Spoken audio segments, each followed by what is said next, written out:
Peter Obi left ADC for NDC, and 5 different people, from his own running mate to his biggest supporter to his biggest critic, have all given their verdict on that decision, and one of those verdicts will genuinely shock you, honestly. Let me say this up simply. ADC was supposed to be the vehicle, the party that will unite the opposition and send one candidate against Tinubu in 2027. Peter Obi joined, Kwankwaso joined, Atiku was already there, Amechi, Rufai, David Mark. It looked like a coalition, but underneath the surface, everything was shaking. Court cases, faction fights, INEC deleting leadership, Atiku pushing for primary, and Peter Obi was like, see, I'm not doing this again. So he moved to NDC with Kwankwaso. Now, here's what 5 different people said about that decision. The first verdict comes from someone very close to Peter Obi, his own 2023 running mate, Datti Baba-Ahmed, the man who ran with him on the Labour Party ticket, and what he said was not what Obi supporters wanted to hear. Take a listen. As much as I don't believe in, I dislike what APC has been doing against Nigeria, but then someone who got Labour Party ticket so easily should have stayed to fix the problems of Labour Party, however difficult they were. I stood and I earned the wrath of many because I said, come and reconcile in Labour Party. His own running mate saying Peter Obi should have stayed with Labour Party and fixed the problems instead of leaving. And just like what he said when he joined PRP, he said when the Northerners avoided Peter Obi, Datti Ahmed was the one who supported Peter Obi. It was the one who allowed the Northerners to love him. Now, that is a strong statement from someone who knows Obi personally, and it raises a fair question. Is Peter Obi a man who builds parties or a man who uses parties and moves on? Keep that question in mind. Yes, a federal lawmaker who was inside ADC, who watched everything happen from the inside, and what he revealed about why they actually left changes everything. Take a listen. Let him tell Nigerians. Therefore, you are telling us the mass movement. We left ADC because His Excellency Atiku Abubakar said that coalition was formed in his house, that ADC is his party, that nobody will tell him anything. We went to him and said, can you step down and leave Peter Obi, Rotimi Amechi and others to go into primaries? Let Atiku say he is stepping down today, that Rotimi Amechi, that we are considered to the south, that Rotimi Amechi and Peter Obi should go to the field and do primaries, or any other person from the south. If Peter Obi does not come back tomorrow to come and face anybody, what are you telling people? Somebody that stood for election in 2023, and you are telling me about primaries. My brother, stop telling lies to Nigerians. Tell us how you people came into coalition. And we said no. Former legislators and current legislators, we sat down, we went to all their houses. So there it is, straight from a federal lawmaker who was there. Atiku allegedly said the coalition was formed in his house. Now, that ADC is his party, that nobody will tell him anything. Just think about that carefully. A coalition is supposed to be built on shared purpose, but if one man is saying, this is my party, nobody tells me anything, that is no longer a coalition. That is a takeover, and Peter Obi saw it and left. Now here's the verdict from the other side. APC Senate President President Akpabio, Tinubu's man, and he could not hide how happy he was about Peter Obi leaving ADC. Take a listen to what he said. My distinguished colleagues, one more announcement and we are done. Resignation from ADC and declaration for Labour Party.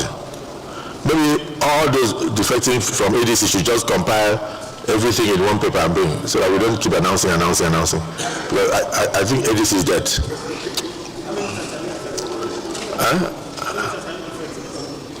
Well, that depends on the constitution. Senator Shu is asking how many times can you defect in a month? Please, he has to answer his apparently. Senator Aliyu, as an elder statesman, the question is how many times can you defect in a month? Once, but many, some have done 3 times. So that's why I'm saying, as a spirit director, that's the voice of the gods. I'm ready to keep announcing, but let us compile all, so that it doesn't look like a daily ritual. Now think about that. ADC is now dead. When your opponent celebrates your decision, that should make you think twice, because powerful people do not celebrate things that hurt them. Akpabio's reaction alone tells you something important about what Peter Obi's departure means for the opposition. Now, Dele Momodu has been one of the most vocal supporters of the opposition coalition. He was at the ADC convention. He spoke publicly about defeating APC, but when it comes to Peter Obi going up against Atiku, he has a very different view. Take a listen.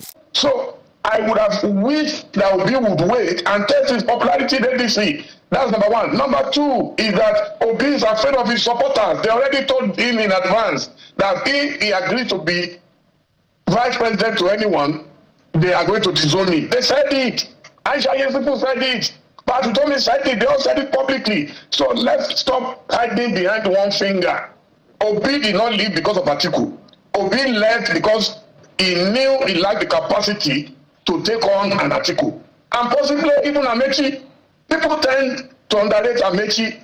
Amechi is not a small fry in politics today. He's been Speaker in Rivers State House of Assembly for 8 years. He's been Governor for 8 years. He's been Minister for about 8 years. He said Obi lacked the capacity to take on Atiku directly, that he knew he could not win a primary against him, and that is why he left. More bust my brain. Now, whether you agree with that or not, Dele Momodu knows Nigerian politics from the inside. He has sat at those tables, and when he says Obi could not beat Atiku in a primary, that is not a random opinion. That is an informed assessment. Now, this is the last verdict. This is one I want you to pay attention to because it comes from someone who has been seen as sympathetic to Peter Obi, Rufai Oseni of the Arise News. But what he said about NDC and Peter Obi himself is a serious warning. Take a listen. Things. Number one, I think it's going to be the beginning of more troubles for the NDC because the litigations will begin. The litigations as regards even the registration of the NDC. Yeah. People that have not gone to court, they will go to court. Well, there's already one attempt to go to court, I know. So it will begin. Because you see, as Nigerians, the idea here is Obi not being on the ballot. That's the problem. So all the forces will do everything to ensure Obi doesn't get on the ballot. I do a lot of political mapping, and I know people that do political mapping. The ADC, APC, all the political parties have done political mapping. The only person that can give President Tinubu some push in this election is Obi.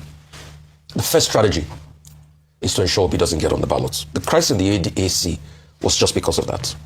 Secondly, the point of Obi is always pivoting to other political parties. Let us go back to what history says. Exactly what happened in PDP, why Obi pivoted, that's what exactly happened in the ADC. Atiku was not willing to ensure that the rotation convention comes to pass. Atiku was not supposed to run in the 2020 election after he had run in the last term of the northern part election in 2019.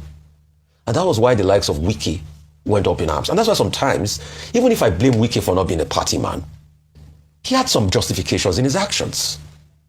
And that was why Obi left. Obi kept on saying that if you zone it to the south, I'll fight for it. So it's not that he doesn't like to fight. In the case of the ADC, the Atiku camp had already hijacked most of the structure in the ADC. The state chairman we're talking about were already hijacked by the Atiku camp. Over the weekend, I walked the phone lines for my sources. I mean, we're political journalists. We walk our sources' phone line. Most of it was already a fait accompli. So there was no way Obi was going to be able to thrive or get a fair situation in this election process. That's why he left. Yes, I know he tried to be cute about it by saying my elder brother Atiku is because of the court case. Peter, Gregory, Obi, you and I know that it is not because of the court case that you left. It is because you were already boxed into a corner. You can write a statement to deny what I said. It's your prerogative. And you know you were already boxed into a corner. And because agreements were not listened to. In his words, we will press your neck, Mr. Peter Obi. Well, that is not an insult, that is a demand. Rufai is basically saying moving to NDC is not enough. If you come to this new party without a concrete plan for Nigeria's economy, for subsidy, for forex, for welfare, it will be Obi's biggest antagonist, not Tinubu, not Atiku. Rufai, he also warned that fresh legal battles are coming, that forces will use litigation to challenge NDC's registration to continue targeting Obi's eligibility. So even in the new party, the battles are already starting. So I want your honest take here. Is Peter Obi making the right move by going to NDC, or is that a right that he should have stayed and fought? And do you think Rufai's warning is fair? Team Obi or not? Drop your verdict in the comments. I genuinely want you to know what you think because this concerns you. So that is the full picture. 5 verdicts. His own running mate says he should have stayed. A federal lawmaker confirmed Atiku was treating ADC like his personal property. APC is celebrating his departure, and Dele Momodu says he could not face Atiku in a primary. And lastly, Rufai Oseni warned, "We will press your neck if you come without a plan." Omo, 2027 will be the final verdict on whether this decision was genius or a mistake. Like this video if it gave you all sides of the story.